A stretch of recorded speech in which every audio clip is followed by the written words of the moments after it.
पार्वती और सुदामा दोनों बाजार से लौट रहे थे कि अचानक से आसपास के लोग हल्ला बोल देते हैं। किसी बात से नाराज होकर वो कांच की बोतल तोड़ते हैं, लोगों पर हिंसा करते हैं, गाड़ियों में आग लगाते हैं। उसी हादसे में दोनों की मौत हो जाती है, जिसमें और भी जाने गई थीं। कुछ देर बाद दोनों का शव उनके घर लाया जाता है, जहां दोनों मासूम बच्चे, बड़ी बेटी राधा जो कि 15 साल की थी और उससे छोटी 6 साल की लक्ष्मी थी। अपने माता पिता को ऐसे देखकर दोनों बच्चे बहुत रोते हैं और पास की पड़ोसन उन्हें गले लगाकर कहती है, बस बस बच्चे, रोते नहीं, संभालो खुद को। मम्मी पापा नहीं हैं तो चिंता मत करना, हम सब तो हैं यहाँ। काकी, अब हम कैसे रहेंगे उनके बिना? हमें तो कुछ करना भी नहीं आता, ना खाना पकाना आता। माँ थी तो सब कुछ करके दे दिया करती थी। दीदी, ये सब इतने सारे लोग हमारे घर पर क्यों आए हैं और मम्मी पापा कहाँ हैं? लक्ष्मी, अब मम्मी पापा हमें छोड़कर चले गए हैं, हमें अकेले ही रहना होगा। कहाँ गए दीदी? उन्होंने हमें तो बताया ही नहीं। गुड़िया रानी, तुम बहुत सवाल पूछती हो।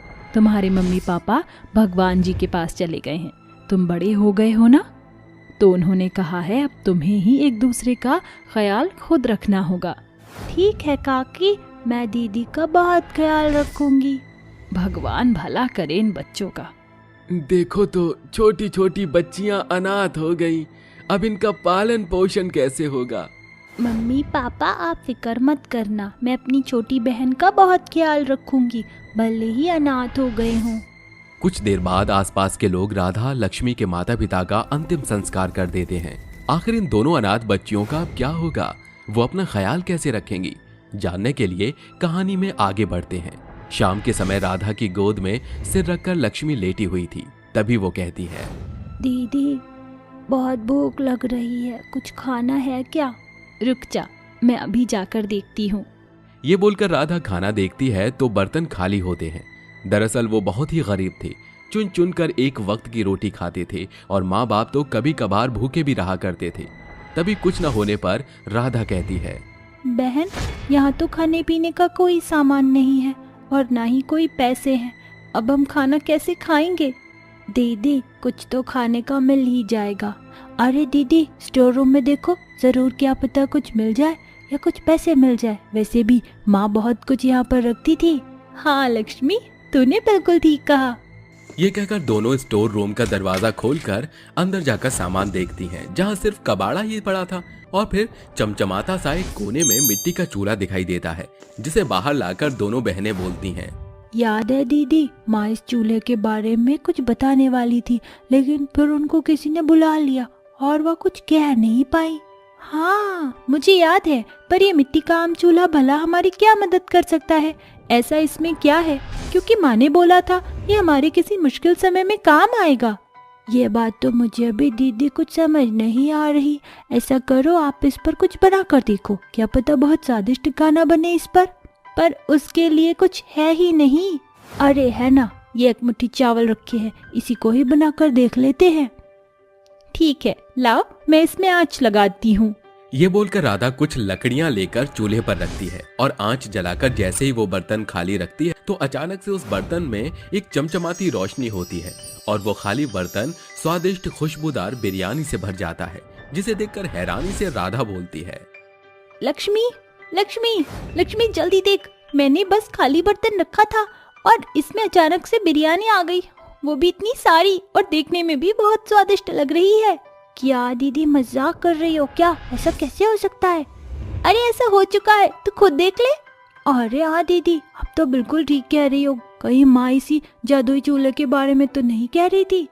हो सकता है माँ यही बताना चाहती हो। खैर, अब हम दोनों इसे खाकर सो जाते हैं, बहुत भूख लग रही है ना? हाँ दीदी, बहुत अच्छी खुशबू आ रही है, पेट में चूहे कूद रहे हैं, जल्दी से खा लेते हैं। तभी दोनों बहनें उस बिरयानी को फटाफट से पेट भरकर खा लेती हैं और सो जाती हैं।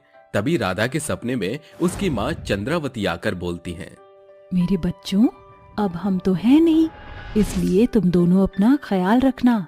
और हाँ, जो तुम उस चूल्हे के बारे में सोच रही हो वो बिल्कुल सच है। ये चूल्हा एक जादुई चूल्हा है, जिस पर तुम खाली बर्तन रखकर कुछ भी सोचोगे अपने मन में, वही खाना बनकर तैयार हो जाएगा। तुम चाहो तो इससे औरों की भी मदद कर सकती हो। मैं तुम्हें ये बताना चाहती थी लेकिन समय नहीं मिला, पर अब तुम्हें चूल्हे का उपयोग कर लेना। ऐसा बोलकर उसकी माँ चली जाती है तो राधा रोकते हुए अपने सपने से उठ जाती है। तभी लक्ष्मी भी कहती है, दीदी क्या हुआ आपको, आप चिल्लाई क्यों? वो मैंने माँ को देखा सपने में। माँ ने बताया ये एक जादुई चूल्हा है, हमें जो भी खाना होगा वो जादू से इस चूल्हे पर बर्तन रखने पर ही बन जाएगा। देखा, माँ जाने के बाद भी हमारी कितनी फिक्र करती है। आप परेशान मत हो, सो जाओ। माँ ने जो बताया था वैसा ही करते हैं, आलू की पराठे और चाय बना लेते हैं नाश्ते में।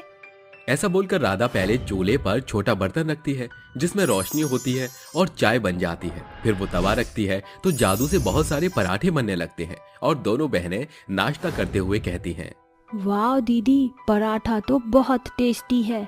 हम इतनी कम उम्र में माँ से कुछ खाना बनाना सीखने पाए और इत्तेफाक से हम पर ये जादुई चूल्हा है जो आज हमारे काम आ रहा है। हाँ, तुमने बिल्कुल ठीक कहा, इससे हम औरों की मदद भी कर सकते हैं। तो हम खाना बनाकर बाहर अपने जैसे बच्चों को देंगे और सिग्नल पर भी बांट देंगे। हाँ दीदी, ये बहुत अच्छा बोला आपने। ऐसे ही 2-4 दिन बीत जाते हैं। दोनों बहनें जादुई चूल्हे पर बर्तन रखकर कुछ भी अपने मनपसंद का बनाकर खाया करती थीं। तभी लक्ष्मी कहती है, दीदी आज मुझे पास्ता खाने का मन कर रहा है, आप जरा आंच जला दो चूल्हे की। ठीक है। तभी राधा चूल्हा जलाकर उस पर एक बर्तन रख देती है और कहती है, ये जादुई चूल्हे जल्दी से पास्ता बना दे। तभी एक तेज रोशनी में उस पर स्वादिष्ट सा पास्ता बन जाता है जिसे दोनों बहनें बड़े चाव से खाती हैं और अगले दिन जादुई चूल्हे पर बर्तन रखती हैं और दाल चावल के बारे में सोचती हैं। जिसके बाद दोनों बहनें छोटे छोटे पत्तल में मंदिर के बाहर, सिग्नल के बाहर बेसहारा बच्चों को खाना बांट देती हैं। आंटी आप और ले लीजिए, भूख लगी होगी ना। ठीक है बेटा, और दे दो। दीदी मुझे भी दे दो, बहुत भूख लगी है। हाँ हाँ ये लो, जितना मर्जी खा सकती हो, तुम तो मेरी बहन जैसी ही हो। ठीक है दीदी। बेटा मुझे थोड़ा और खाने को दे दो, 2 दिन से कुछ नहीं खाया है। भगवान भला करे तुम दोनों बच्चियों का, तुमने भूखे को अन्न दिया है, खिलाया है, जीती रहो। शुक्रिया दादाजी, आप तो हमारे दादा सामान ही हो ना, इसलिए रो नहीं। और खाना चाहिए होगा तो हम दोनों बहनें आपके पास हमेशा आया करेंगे। हाँ बेटा। इस तरह दोनों बहनें अपने जादुई चूल्हे से सभी गरीब, भूखे और जरूरतमंद लोगों को खाना खिलाया करती थीं।